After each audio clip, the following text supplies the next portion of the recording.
Hello and welcome to all. My name is Shanu Aswal and you are watching study for all. जैसा कि आप सब study for all में जुड़े 2K सब्सक्राइबर 2000 सब्सक्राइबर जुड़ चुके हैं। वर्तमान में 2010 सब्सक्राइबर हैं, इसलिए मैं आप सभी को इसको धन्यवाद देता हूं हमें इतना प्यार देने के लिए। ये आप ही का चैनल है स्टडी फॉर ऑल, मतलब सभी के लिए। This is a free educational site, so please थोड़ा सा मैं इस समय रेगुलर नहीं हो पा रहा हूँ तो माफ़ी चाहता हूँ। थोड़ा तबीयत मेरी नहीं सही हो रही है, थोड़ा नासाज है तबीयत। सो शुरू करना चाहता हूँ। ज़्यादा देर का नहीं वीडियो है, पूरा एंड तक ज़रूर देखिएगा आप सब वीडियो ज़रूर। मैं क्वेश्चंस पूछूंगा, आप कमेंट सेक्शन के बॉक्स में ज़रूर उसका आंसर दीजिएगा। सो किस देश की संसद ने भांग की खेती को समझिएगा ध्यान से, भांग की खेती को चिकित्सा यानी मेडिकल एंड इंडस्ट्रियल यानी उद्योग हेतु वैध करार दिया है। मतलब भांग को वैध करार दिया है किस फील्ड में? मेडिकल फील्ड में एंड इंडस्ट्रियल फील्ड में। तो किस देश ने?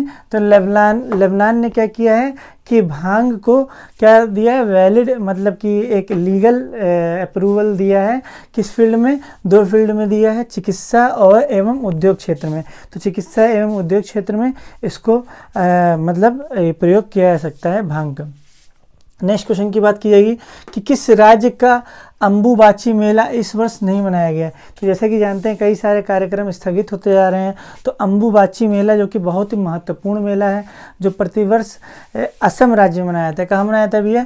असम। तो असम, तो ये क्वेश्चन पूछा है किस राज्य का, तो किस राज्य का है? तो असम राज्य का है, जहाँ पे प्रतिवर्ष अम्बुबाची मेला प्रतिवर्ष आयोजित होता है। तो इस बार कोविड-19 के कारण इसे नहीं मनाया गया।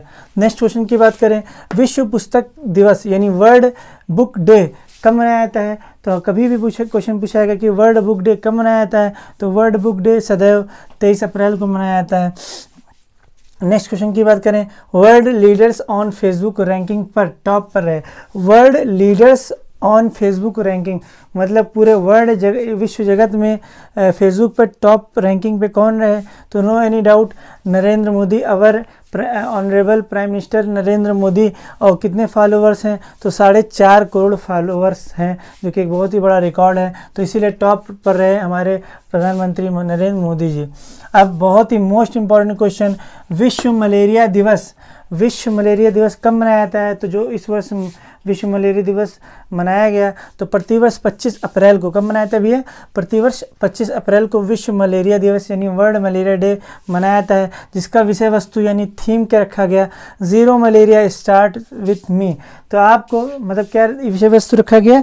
Zero malaria starts with me. तो प्लीज़ एक चीज़ मैं आपको एक क्वेश्चन देता हूँ कि मैंने बताया था इसके लिए कौन सा अभियान चलाया गया। मैंने पढ़ाया था कि मलेरिया को समाप्त करने के लिए एक मिशन चलाया गया जिसका नाम था मेरा अभियान। कैपिटल MERA, सारे कैपिटल होंगे। अब मेरा का फुल फॉर्म आपको बताना है, जो कमेंट सेक्शन के बॉक्स में बताएगा मैं जान जाऊँगा कि पढ़ रहे हैं वो सब, थोड़ा अवेयर हैं और शिक्षा के प्रति जागरूक हैं आप सब। तो अब ये इसके साथ साथ एक क्वेश्चन और बताना है कि भारत मलेरिया मुक्त कब घोषणा की है, किस वर्ष घोषणा की है मलेरिया मुक्त होने का। नेक्स्ट, अच्छा ये मनाया गया विश्व मलेरिया दिवस कब से मनाया जाने लगा? तो ध्यान से देखिएगा 2007 से। तो क्वेश्चन पूछा गया विश्व मलेरिया दिवस किस वर्ष से मनाया जाने लगा? तो 2007 से 2007। किस संगठन ने शुरू किया? तो ऑब्वियसली सी बात है वर्ल्ड हेल्थ ऑर्गेनाइजेशन WHO ने शुरुआत की इसकी। और अगर क्वेश्चन पूछा गया जब विश्व मलेरिया दिवस 2007 में शुरू किया गया तो वो उसका कौन सा अधिवेशन था WHO का? तो WHO का 60 अधिवेशन था, ठीक। तो 60वें अधिवेशन के दौरान WHO ने 2007 में विश्व मलेरिया दिवस यानी मलेरिया के प्रति जागरूकता का अभियान का शुरू किया। अब आप पढ़े होंगे कि मलेरिया का वाहक कौन है? तो मच्छर है। किस मच्छर काटने से होता है? तो मादा एनाफिलीज मच्छर काटने से मलेरिया नामक रोग होता है। अच्छा, ये कैसा रोग है? तो ये प्रोटोजोआ से होने वाला रोग है। उस प्रोटोजोआ का नाम क्या है जिसके द्वारा होता है मलेरिया? तो प्लाज्मोडियम वाइवेक्स प्रोटोजोआ है, जो इसको प्लाज्मोडियम वाइवेक्स को ले जाने का कार्य मादा एनाफ्रीज मच्छर करती है। तो नेक्स्ट क्वेश्चन की बात की जाए कि प्रोजेक्ट चेतक, जो कि अभी बहुत ही सुर्खियों में रहा, तो क्वेश्चन पूछा गया प्रोजेक्ट चेतक का संबंध किससे है? तो पुल निर्माण से। किससे भी है? ब्रिज के फॉर्मेशन से है, बिल्ड से है, तो पुल निर्माण से है। अच्छा, ये किसकी परियोजना के तहत आता है? तो BRO। BRO का फुल फॉर्म आप पढ़ते आए होंगे, सुनते आए होंगे। BRO जो कि इसमें बहुत ही महत्वपूर्ण कार्य कर रहा है। BRO का full form B for border, R for road and O for organisation, यानी बॉर्डर रोड ऑर्गेनाइजेशन। ये वहाँ का वहाँ संबंधित क्षेत्र में काम करता है, जो पहाड़ी क्षेत्रों में जो सड़क निर्माण होता है वहाँ पे काम करता है, जो सीमा बनाते हैं दूसरे देशों से, तो वहाँ पे BRO परियोजना चलाता है सड़क बनाने के लिए। अच्छा, क्वेश्चन पूछा गया कि प्रोजेक्ट चेतक का संबंध पुल निर्माण से जो था, इसकी परियोजना किसके पास है? प्रोजेक्ट किसके पास है? तो BRO इसको क्रियान्वयन करती है। लेकिन क्वेश्चन पूछा है किस नदी से संबंध रखता है प्रोजेक्ट चेतक? तो प्रोजेक्ट चेतक का संबंध रावी नदी से है। तो आप जानते होंगे रावी नदी जो कि सिंधु नदी की सहायक नदी है, यानी सिंधु नदी से रावी नदी आपस में मिलती है, इसलिए दोनों की एक दूसरे की सहायक नदी कहलाती है। रावी नदी का उद्गम रा से रावी, तो रा से रोहतांग दर्रे से होता है। तो रावी नदी का उद्गम कहाँ से होता है? रोहतांग दर्रे से होता है। अब आपको ये बताना है रोहतांग दर्रा का उद्गम रोहतांग दर्रा कहाँ पाया जाता है, किस राज्य में पाया जाता है? तो आप कमेंट सेक्शन के बॉक्स में ये भी मुझे बताइएगा। नेक्स्ट क्वेश्चन की बात की जाएगी तो आप जानते होंगे हाईली सबसे सख्त कानून लागू करने वाला देश सऊदी अरब है, आप जानते होंगे, नो नी डाउट। तो इन्होंने अभी अपने कानून पर सख्ती पर रोक लगाई है, थोड़ी सी उन्होंने बहुत पहली बार ऐसा सोचने में आ रहा है। काफ़ी विश्व और सारे देश सोच रहे हैं कि ये कैसे हो सकता है कि अपने सख्ती पे जो इतनी सख्त कानून लगाए हैं, रिस्ट्रिक्शन लगाए हैं, तो उसको थोड़ा कम किया। तो देखिएगा, कोड़ों तथा नाबालिग पर सजाए मौत, जानते होंगे नाबालिग लड़कों, यहाँ पे क्या है कि जुवेनाइल उनका वो होता है, जेल होता है, जुवेनाइल कोर्ट होता है। नाबालिग जो होते हैं जुवेनाइल के तहत आते हैं, तो उनको वरीयता मिलती है भारत में और कई सारे देशों में। लेकिन वहाँ पे क्या है, नाबालिग को सजाए मौत, अगर उसने दंडनीय अपराध किया है, निंदनीय अपराध किया है, तो उससे सजाए मौत सुनाया जाता है, फांसी दी जाती है। तो कोड़ों तथा नाबालिग पर सजाए मौत पर रोक किसने लगाई? तो नो एनी डाउट, इस समय किसने लगाई? सऊदी अरब ने लगा दिया। Next question, international dance day यानी अंतर्राष्ट्रीय नृत्य दिवस कब मनाया जाता है? तो 29 अप्रैल, जो कि इस बार 29 अप्रैल को मनाया गया इंटरनेशनल डांस डे। जो इसकी शुरुआत किसने की? तो इसकी शुरुआत की थी यूनेस्को संस्था ने शुरुआत की थी इसकी। और किस वर्ष से शुरुआत की? तो 1982।